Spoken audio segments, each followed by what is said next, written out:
Hey guys, so lately with my videos I've really wanted to just help new players out and try to get them to understand just kind of how the game works in general. So what I'm going to do right now is just go ahead and try to explain and break down each of the starter characters so that hopefully new players can play without being completely confused. So let's start with Jinsei.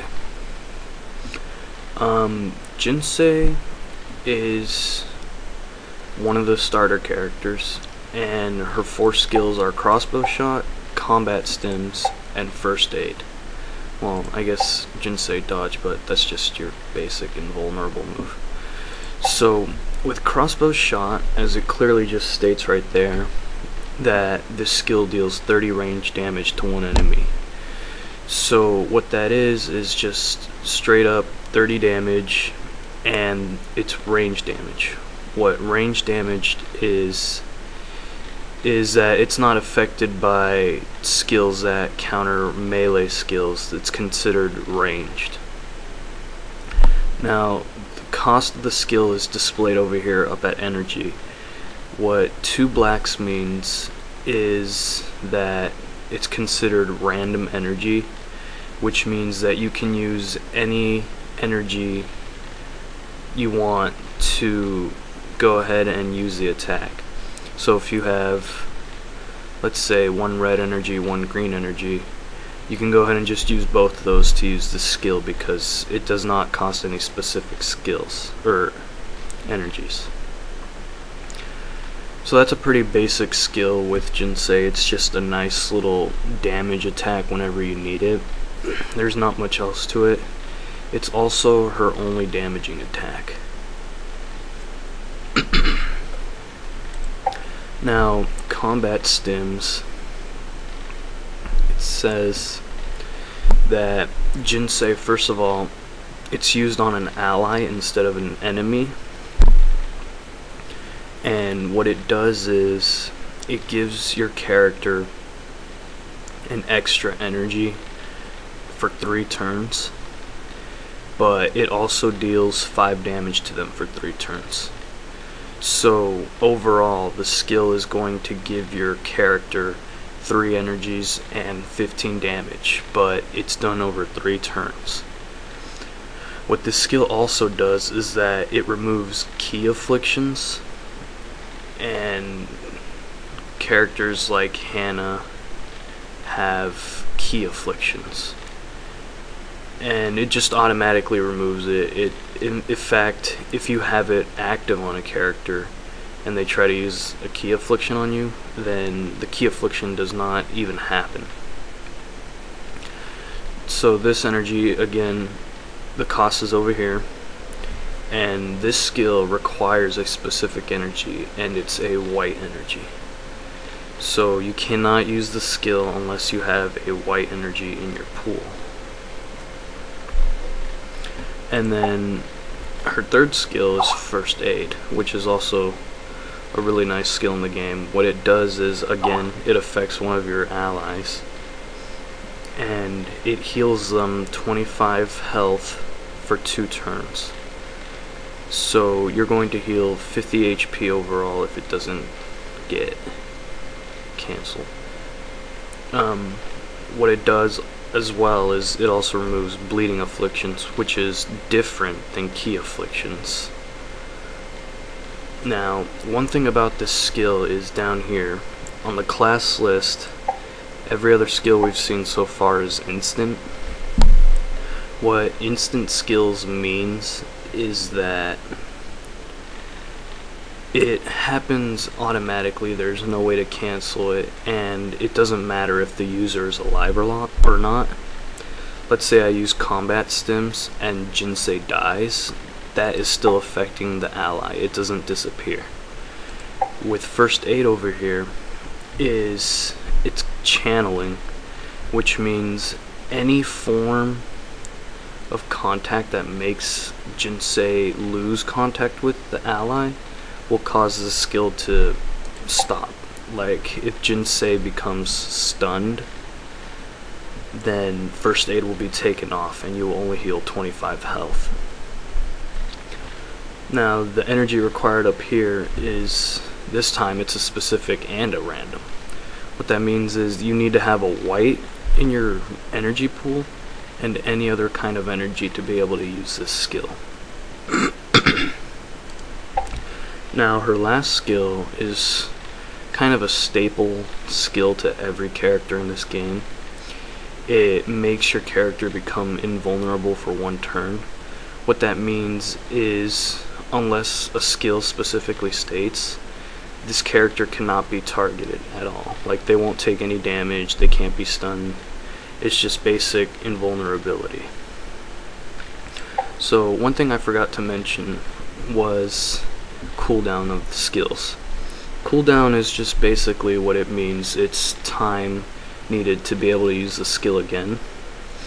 And we have a nice range here because Jinsei's crossbow shot has no cooldown, meaning she can use that every turn if she really wanted to. It's not necessary, but having no cooldown means you can use this skill as many times as you want.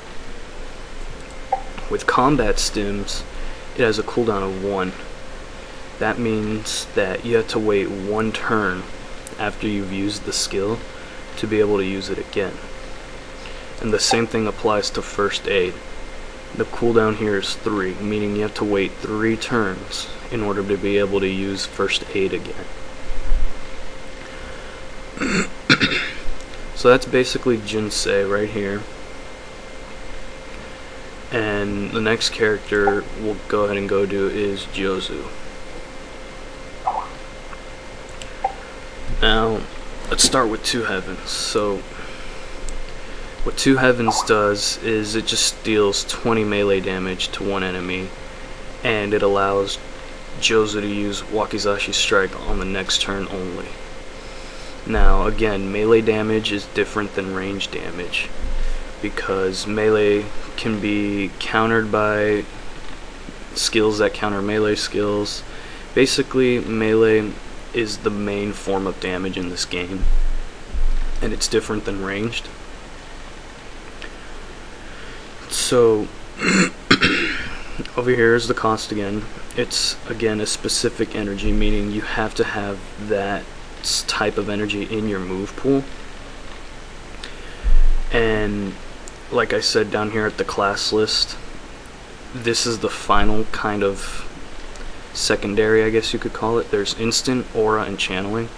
I already explained instant and channeling. What aura means is that the user needs to be alive in order for it to still be active. So like, let's say Two Heavens right here, it says that it allows Wakizashi Strike on the next turn.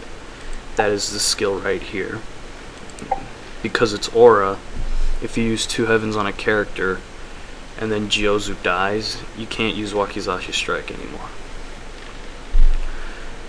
So Wakizashi Strike deals 45 damage, well 45 melee damage to one enemy that has Two Heavens on them, and it bypasses invulnerabilities and counters.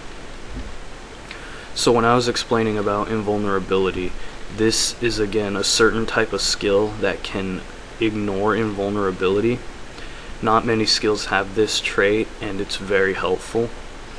But again, you have to have Two Heavens active on the enemy, meaning on one turn you can use Two Heavens, and then on the following turn you can use Wakizashi Strike. Again, the energy up here, you need one specific energy and a random energy. So Jozu's third skill is Bloodletter Stab. Now, this skill is a really nice skill for a starter character, because what it does is, first of all, it deals 5 damage to one enemy, but after that, for 5 turns, it increases melee and range damage dealt to the target by 5. Meaning, if I use Bloodletter Stab, and on the following turn I use Two Heavens, even though the skill states that Two Heavens deals 20 damage, because of Bloodletter Stab, it will deal an extra 5 damage, meaning it'll deal 25 damage instead. Now again, it says that Bloodletter Stab is a bleeding affliction. Like I was saying with Jinsei, certain skills can remove bleeding afflictions, so this skill can be removed. And then the final skill is again just basic invulnerability that almost every character has. So that's Jiozu. And our final starter from the Shogun military is Yukigaru. Now, this is Yukigaru's first skill, and what it does is it deals 15 melee damage and it stuns one enemy for 1 turn. Now, what a stun basically is exactly what it sounds like. If you stun an enemy, that means they cannot do anything that turn at all. It says stuns one enemy. There are different kind of stuns in this game, but if it just states bluntly that it stuns one enemy, that is what we consider a full stun, meaning that target cannot use any skills whatsoever. And what's nice is that on top of the stun, it deals a 15 damage. And again, the cost over here is specific. You have to have that type of energy in your move pool to be able to use this skill. And again, the cooldown down here is 1, meaning that Yukigaru cannot use this skill every turn. It has to wait a turn in between to be able to use it again. And this skill right here is Giga Defender, which reduces melee and ranged damage to both of your allies by 15 for 2 turns. Now what that means is, if I have Giga Defender on my allies and an opponent Yukigaru tries to deal a hard right, it says that it deals 15 melee damage. But what damage reduction means is that it reduces the damage by how much it states in the skill. So since this skill reduces damage by 15 and hard right deals 15 damage, that would deal 0 damage in total. Now, this skill unfortunately does not affect Yukigaru. It's only on his 2 teammates for 2 turns. And again, class down here says that it's aura, so if Yukigaru dies while it's up, that means it'll disappear.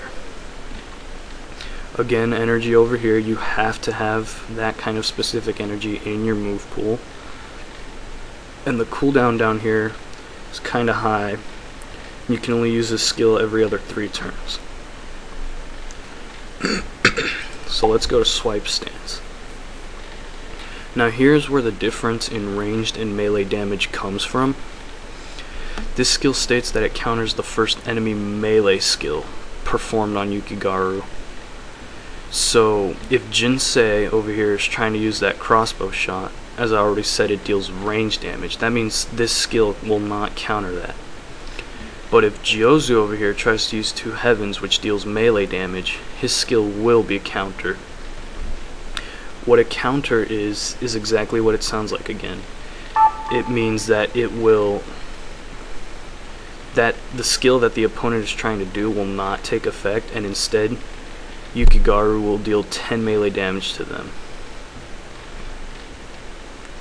Now, it says that this skill lasts for 4 turns, but if an enemy is countered, it ends automatically, and it is instead put on cooldown for 2 turns. So notice down here that the cooldown says none, but the skill says that once it ends, it's on cooldown for 2 turns. You have to watch out for skills that are like that. You have to be able to read entirely to make sure you grasp it completely.